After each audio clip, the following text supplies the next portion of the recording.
Welcome to the Hollywood Scholar. I'm Jed Morgan, and I initially wasn't going to be talking about this news just at all because I'm no longer interested in the Percy Jackson book series, the sequel series that he wrote, or Rick Riordan as an author as a whole.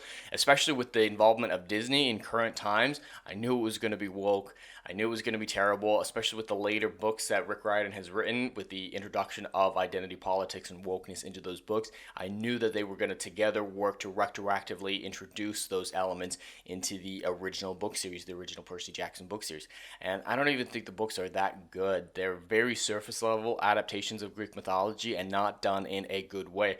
I fully believe that Greek mythology is a little too mature to properly adapt into young adult material without losing so much of the importance of it, so much of the heart, so much of the messaging. I was just not interested in it whatsoever. I'd rather go back and watch that terrible 2010 film than watch this Disney Plus show. And when this casting came out, I just rolled my eyes. I knew that they were going to race swap everyone. Grover was going to be race swapped no matter what because they did it in the 2010 movie, so it's okay now. And I don't care. They did it for the right reasons back in 2010, and it's just because they had the best actor for the role. They had a big name, at least comparatively, fresh off his work on Tropic Thunder. And, when they do it for those reasons, it's totally fine. No one gives a shit. But when they do it for, this too many white people. Too many white people based on, a story about Greek mythology, that's bad. But if it was about, say, Egyptian mythology or some obscure African mythology from anywhere in Africa and it was all black, they wouldn't have an issue with that. That's the double standard that I normally like to call out. I just couldn't bring myself to really care about this story whatsoever.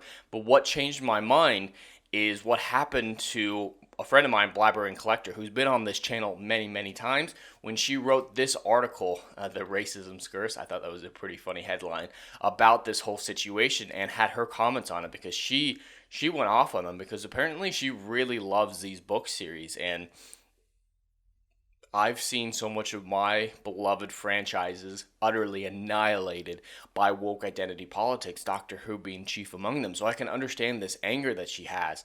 And yeah, this is what Annabeth was described as, illustrated as blonde with darker skin, tan, but yeah. And Ryan from RK Outpost also had a video about it that kind of sparked this whole situation. But Blabbering Collector really, really cares, and apparently caring is a dog whistle for the alt-right according to Twitter because our post at geeksandgamers.com got utterly annihilated for it. Cry more bigot. There's a ton of stuff in here that is just really tearing Blabbering Collector a new one and just really being incredibly rude and offensive to her. It's been a while since I've seen anyone attack this much, probably since Ryan's Batman take have I seen anything this extreme. I've gotten little stuff here and there, but nothing to this level. And, she's strong. She's dealing with it fine. She's laughing at it, giving these people pity, not responding to them. But, yeah, they really are going after her. And one of my favorite responses was from Jeremy, head of Geeks and Gamers. Right here, he said, "It appears that a lot of people are upset because a woman simply had an opinion for Geeks and Gamers. So many sexist people in the quote tweets. Hashtag be better." And his comments are full of people saying, "Oh, it's because a woman has an opinion, it's okay. Oh, it's not racist if a woman." No, he's clearly joking, you motherfuckers. Jeremy knows how to troll the trolls. He's very good at it. So, yeah, Blabbering Collector, she's not allowed to have an opinion, apparently, on a book series that she loves so, so much. And, it is a sign of worse issues. That's the whole thing with the race swaps. Race swaps in and of themselves aren't an issue. It's the motivation and execution of them. Disney and other writers have talked about how they're not allowed to write these characters with complexity. So you're going to see cardboard cutouts walking around with maybe a half fleshed out character who's constantly berated for being white. That's what we can project for this series because that's what all these other woke series have been.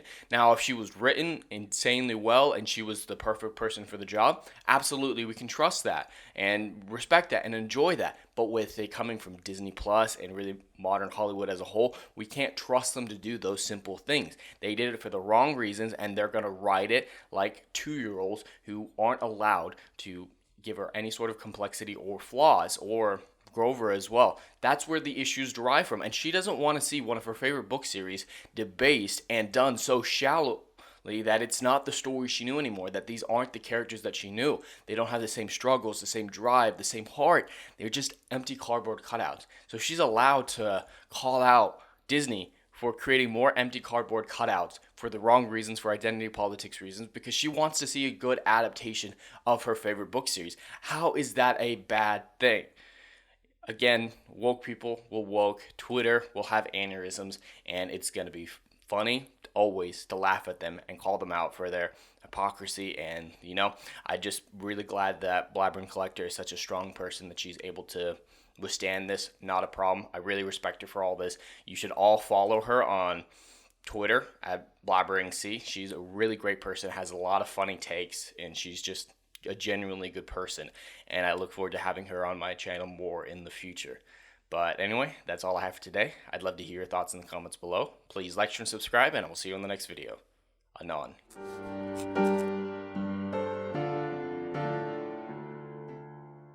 If you like what I do here and want to see good, compelling stories that Hollywood will no longer give you, check out my book series, Odyssey of a Phoenix, a mythological epic about philosophy, morality, and modern-day mental illness issues.